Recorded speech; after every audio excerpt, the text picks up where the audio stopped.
അപ്പോഴേ കുറേ നാൾക്ക് ശേഷമാണ് ഞാനൊരു വീഡിയോ വ്ളോഗ് ചെയ്തിട്ടിടുന്നത് കേട്ടോ. എന്നും വിചാരിക്കും എന്തെങ്കിലുമൊക്കെ ആയിട്ട് ഒരു ലോങ് വീഡിയോ ഇടണം, എൻ്റെ ചാനൽ ഇങ്ങനെ ഡ്രൈ ആയിക്കൂടാ എന്നൊക്കെ വിചാരിക്കാറുണ്ടെങ്കിലും എൻ്റെ മടി അതിന് സമ്മതിക്കാറില്ല.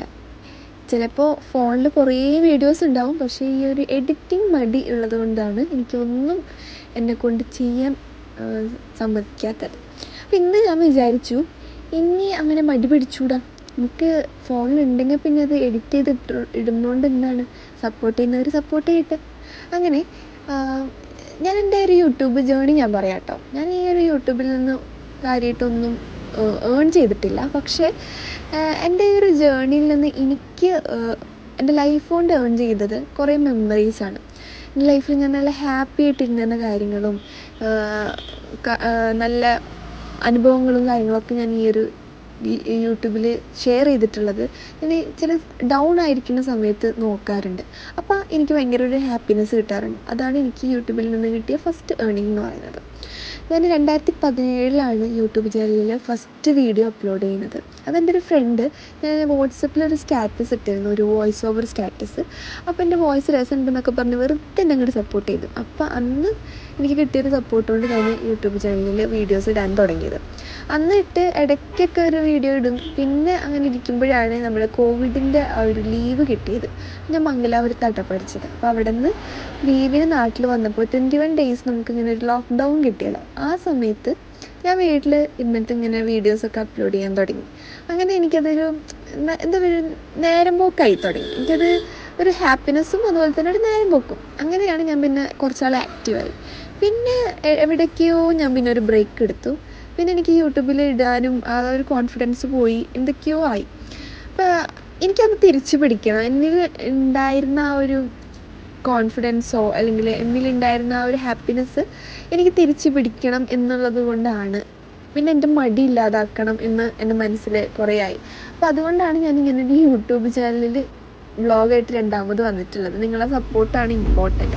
അപ്പോൾ ഞാൻ പറഞ്ഞു വന്നത്, ഇത് എൻ്റെ ഫാമിലി എന്നെ കല്യാണം കഴിച്ചു കൊടുത്തിരിക്കുന്നത് വയനാട്ടിലോട്ടാട്ടോ. അപ്പം ഞാൻ ഇടയ്ക്കാണ് നാട്ടിലോട്ട് പോകുക. തൃശ്ശൂരാണ് എൻ്റെ നാട്. അപ്പം അവിടെ പോകുമ്പോൾ എല്ലാവരും പറയും ഒരു ഓഹോ ബീച്ച് ഉണ്ട്, അവിടെ പോകണ രസമാണ്, നൈറ്റ് വൈബാണെന്നൊക്കെ. അപ്പം ഞാൻ പോയിട്ടില്ല. അപ്പോൾ ബീച്ചാണ് സംഭവം. അതിന് ഫ്രണ്ട് ഭാഗത്തായിട്ട് ഇങ്ങനെ കുറച്ച് ഡെക്കറേറ്റീവ് ഫുഡ് ഐറ്റംസും കാര്യങ്ങളൊക്കെയാണ്.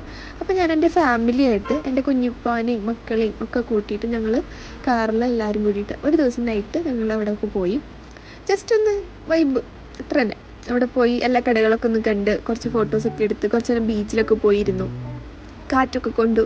നല്ല വൈബായിരുന്നു കേട്ടോ. എനിക്ക് നല്ല ഇഷ്ടമായി. എനിക്ക് അല്ലെങ്കിൽ ബീച്ച് ഭയങ്കര ഇഷ്ടമുള്ള ഒരാളാണ്. എന്ന് കോളേജിൽ പഠിക്കുന്ന സമയം മുതലേ ഞാൻ നാട്ടിൽ പോയി കഴിഞ്ഞാൽ എനിക്ക് എന്തായാലും ബീച്ച് കണ്ടു വന്നില്ലെങ്കിൽ ഒരു മനസ്സമാധാനം ഉണ്ടാവില്ല.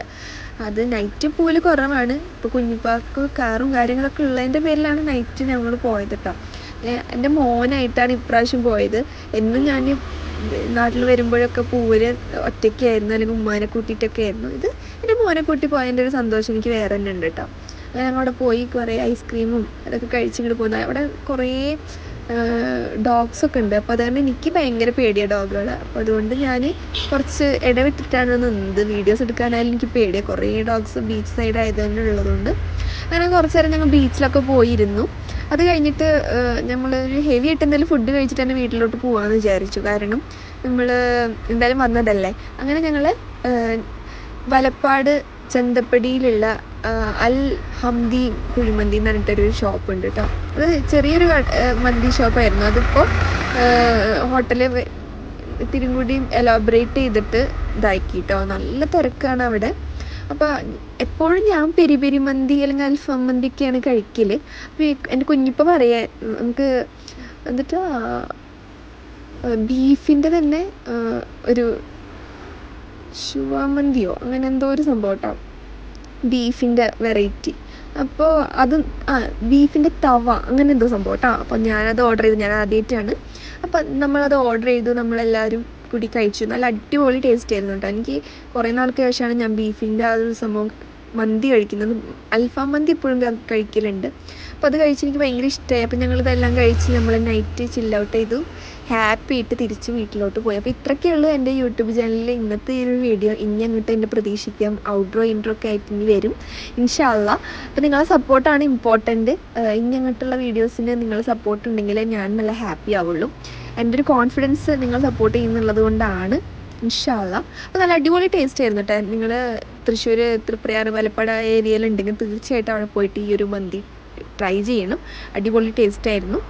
നല്ല എന്താ പറയുക, എല്ലാവർക്കും കഴിക്കാൻ പറ്റുന്ന ഒരു ഭയങ്കര എരിവ് അങ്ങനെയല്ല, നല്ല റൈസും കാര്യങ്ങളൊക്കെ ആയിരുന്നു. നമുക്ക് അൺലിമിറ്റഡ് ആയിട്ട് റൈസ് ഇട്ടുതരും കേട്ടോ. നല്ല അടിപൊളി ഉണ്ടായിരുന്നു.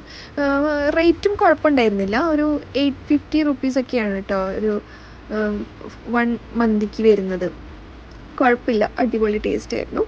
Thank you so much for watching. Anyway എല്ലാവർക്കും നല്ലൊരു ദിവസവും വിഷ് ചെയ്യുന്നു.